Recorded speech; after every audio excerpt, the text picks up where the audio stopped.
Mr.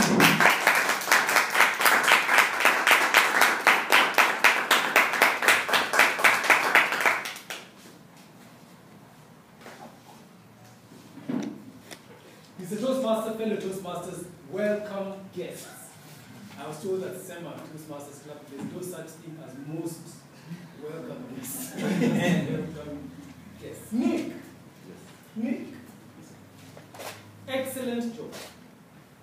One of the things we emphasize at other Toastmasters clubs, and especially at Nairobi Toastmasters Club, is that Toastmasters works for you. You don't work for Toastmasters. And when we evaluate, it is a personal opinion of the evaluator about the speech given at the time it was given.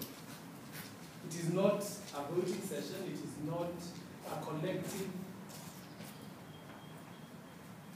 opinion from the crowd. Nick, you came and you convinced us. And what I loved first is that how you set aside the lectern and set yourself free from any use of notes. I don't think you had any notes with you, because I did not even see you refer to anything near the lectern, and you had everything together with you as you spoke.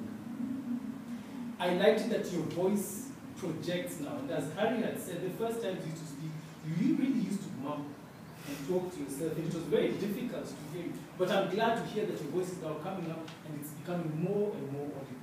I love it that you are dressed appropriately for the speech. Now, it is not a must for us to be dressed in suits and ties, but I will comment on it because, again, sometimes, depending on who you are and what you do, there is what is normal for me to see, that, and I will comment if I see something that is not usual, and I want to imagine that Nick dressed for the speech today, but I want to emphasize that, especially in Nairobi, we do not have a dress code specific for the club. Now, Nick, here's the challenge. The first thing you came and started with a salutation. Now, when you start with a salutation like good morning, it puts you in a fairly difficult position because you don't know whether the crowd is supposed to respond or not. So when you say good morning to a crowd like this, and you were the speaker we were waiting for, that is not the first thing that we want to hear from you.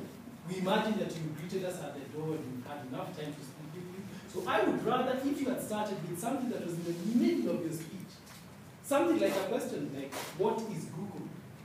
What is Skype? What is Safaricom? Because then that question gets us thinking about the names, because they're very interesting content. But when it's opened in the beginning like that, then it kind of weakened your speech. I think you could have segmented the beginning, the body, and the end much better than you did with this particular. The same reason being that you started with that salutation. You did not start very strongly. And this is one of the challenges we have as Africans. Africans communicate concentrically. We start from the outside and go in and get in and get in and get in and finally get to the point. If your husband's family had come to you, the family had told them, now, bring the gun, here are the cows, let's go. Do you think he'd be married to them?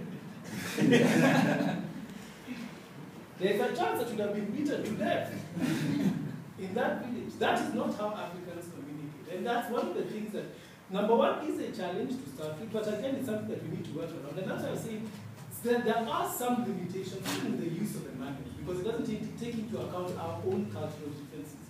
So a lot of what you did is you spent time at the peripheries, and you came in, and when you go to the Google and the Yahoo, that's now when you're getting caught, and then you go to the point at the end, when you summarize for us that the good name has what? Short, simple, and relevant. Short, simple, relevant. And it came at the very end. Now, in this manual, it is expected that you stated that at the beginning, emphasized on it in the body, and then stated it again at the end. Nick, I think you are making excellent progress. I think these are things that you need to work on and you can work on in the course of this speech. You've done an excellent job. I'm impressed.